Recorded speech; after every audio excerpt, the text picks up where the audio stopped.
Bonjour à tous et bienvenue dans cet Eco Weekend.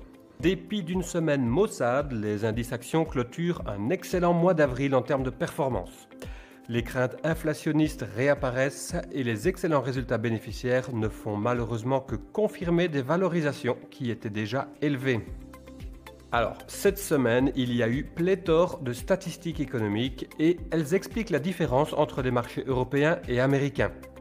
Les PIB au premier trimestre notamment étaient attendus, ils ont positivement surpris, mais l'Europe reste néanmoins dans le rouge, pénalisée par l'Allemagne et son secteur automobile victime de la pénurie de semi-conducteurs, alors que de son côté, les États-Unis confirment leur course vers une croissance en 2021 qui serait comprise entre 7 et 8%, la meilleure jamais atteinte en 70 ans. Voilà donc de quoi stimuler les investisseurs.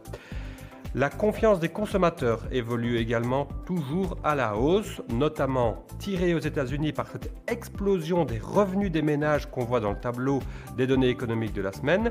Explosion des revenus des ménages qui est liée au chèque du plan de Biden, America Rescue Plan. La différence la plus marquée entre Europe et États-Unis réside dans l'inflation. Survitaminés, les États-Unis confirment une érosion du pouvoir d'achat.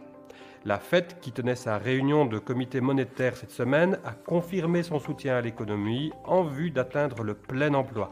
Mais même si ce pic d'inflation était annoncé et ne serait que passager, eh bien certaines voix s'élèvent pour suggérer un retrait progressif des mesures de la Fed, ce qui sème le doute chez les investisseurs. Finalement, l'Asie est à la traîne. Empêtrée dans la gestion de la pandémie, les images qui nous viennent d'Inde au journal télévisé témoignent de situations extrêmes. D'un autre côté, au Japon, Tokyo prend également des mesures de confinement. Les annonces bénéficiaires au premier trimestre restent un élément clé de cette semaine.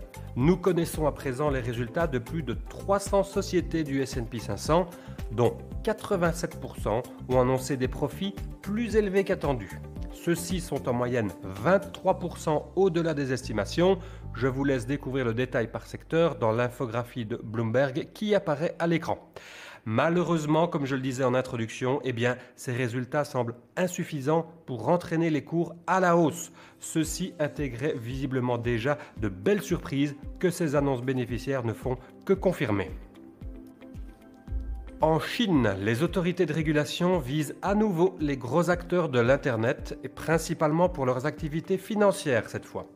Le marché intérieur, bien que plus onéreux, corrige moins que Hong Kong, le gain de clarté émanant des mesures du régulateur étant perçu positivement dans une optique de long terme par les investisseurs chinois. Finalement, cette semaine, voyez les 100 jours de présidence de Biden, Sleepy Joe, comme s'amusait à le surnommer Trump. Et en effet, par rapport à ce truculent prédécesseur, on a l'impression d'un calme extrême à la Maison-Blanche depuis 100 jours, et ce n'est d'ailleurs pas pour nous déplaire. Mais qu'on ne s'y trompe pas, America Rescue Plan pour 1900 milliards de dollars, Job Plan pour 2250 milliards de dollars, même si ce plan doit encore être voté, et le financement de ce dernier plan à travers une hausse de l'impôt des sociétés, de la taxe sur les plus-values, tout cela a permis de concilier la gestion de la pandémie, de la vaccination, ainsi que la relance économique, tout en cadrant avec les promesses électorales de Biden en matière de climat et de lutte contre les injustices raciales. Alors certes, le Congrès est démocrate et le président Obama, par exemple, n'a pas toujours eu cette chance, mais saluons néanmoins le dynamisme qui est actuellement à l'œuvre.